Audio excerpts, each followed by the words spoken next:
This is Ron Ryan. This presentation covers how to make more repeat sales. Let's start by looking at repeat sales in the context of all the customer touchpoints. Repeat purchases are by far the most profitable.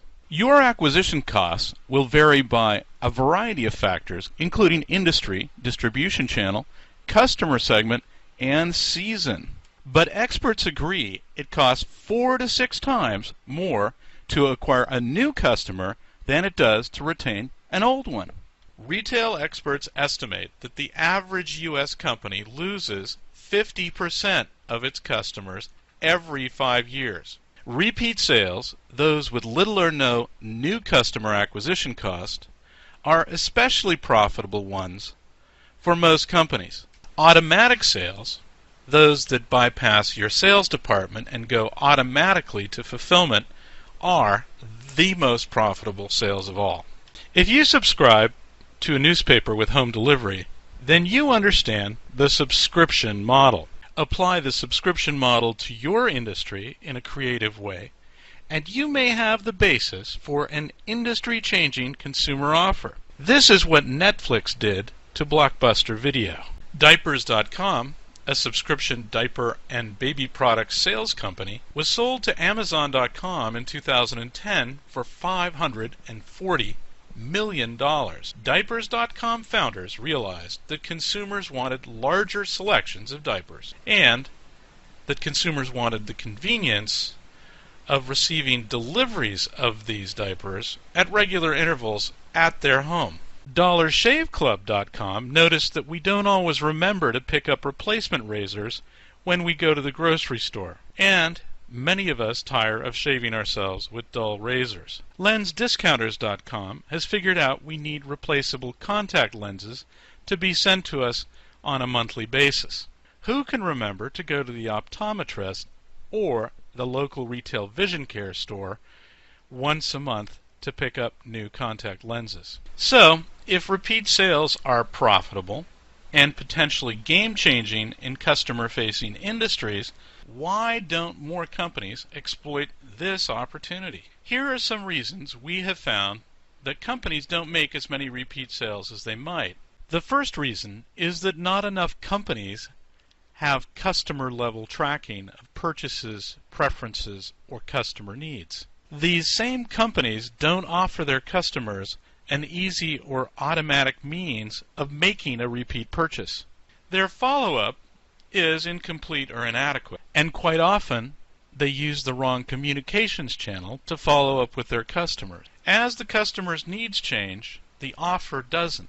Lack of support for repeat purchase processes within company culture. That is, executives who have grown up focusing on new customer sales resist new initiatives that focus on the more profitable repeat sales.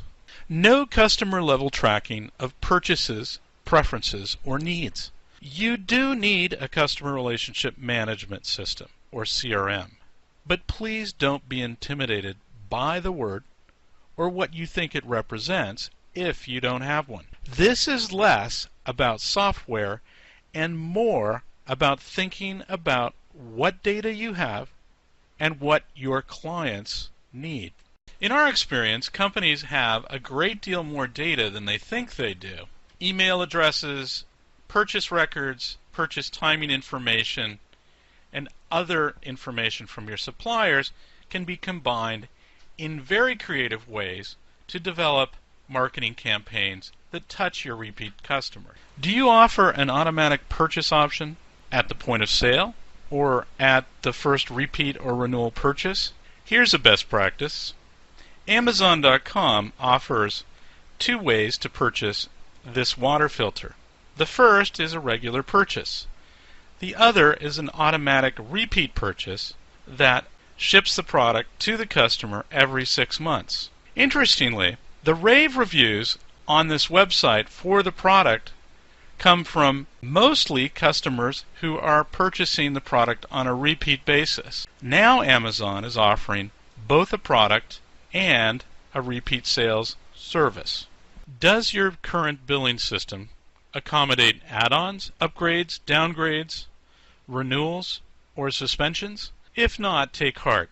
A cottage industry has emerged providing billing systems in support of subscription businesses. Often, the root cause of inadequate repeat sales follow-up is a lack of customer information. Quite often the question is not, does your company follow up with customers, but more, can your company follow up with customers? Email addresses are critical for follow-up. Here are two clever examples of how to obtain them. Email receipts to your customers, or ask them for their email address so that you can send them special offers. Another, more complex option is to develop a loyalty program. Here are just a few from my wallet. Loyalty programs needn't be extravagant, costly, or even technically difficult. Most of us are cheap enough to relish a free something or other as a reward for coming back to a favorite store. It's a truism in our industry that people like to buy and receive follow-up communications in the channel they purchased from. But moving customers to automatic purchases always makes greater economic sense. Solutions that use multiple communications channels for follow-up can be especially effective. A great example of multi-channel follow-up comes from systems provider Varolli Corporation. Varolli's client, a direct-to-consumer auto insurer, was having trouble with customer retention. Specifically, its clientele, aged 18 to 35, were forgetting to pay their auto insurance premium, causing policies to lapse and causing the carrier to lose money. Varolli's technology included text, email, and robocall communications that went simultaneously to the client over a 24-hour period. Each of these communications methods allowed the consumer to self-serve and pay their premiums, thereby eliminating the lapse in coverage and keeping their policies in force. The upshot? There was a 10% improvement in customer retention and an 84% reduction in CSR costs. That meant millions to the carrier's bottom line. Let's face it, most businesses don't get it right the first time. That goes from everyone from Federal Express to Microsoft. The trick, as we all know, is to find that combination of price, service, and delivery that makes customers come back. Gathering customer data and paying attention to what it tells you is an important first step of this evolution. The second is to use that data to test, modify, and improve your offer, and make this a company habit. Here's an insight that came to us only after consulting to several clients with the same problem. The resistance, we found, was cultural. New companies are used to thinking about new customers. Shareholders and executives of young companies are used to rewarding initiatives that drive new sales growth. Investment in client retention and repeat purchases tends to lag due to lack of internal support. This lack of support comes from those same executives that grew the business in the first place. And yet, repeat purchases are the most profitable. Summarizing then, here are the 5 most important steps to growing repeat sales. First, explore your customer data and develop it. You have more than you think you do. Second, explore ways of making your first sale a repeat sale. Do this at the point of sale, and if you have lots of customers, figure out a way to engage them in repeat sales electronically. Third, find ways of bringing existing customers back in contact with you through targeted emails and calls. Use a multi-channel approach if you can. Fourth, be sure to give enough autonomy to allow employees to experiment and adapt your offer to customer needs. Fifth, don't allow your company's cultural biases against repeat sales to choke your initiatives. This concludes our deep dive presentation on how to improve repeat sales in your organization.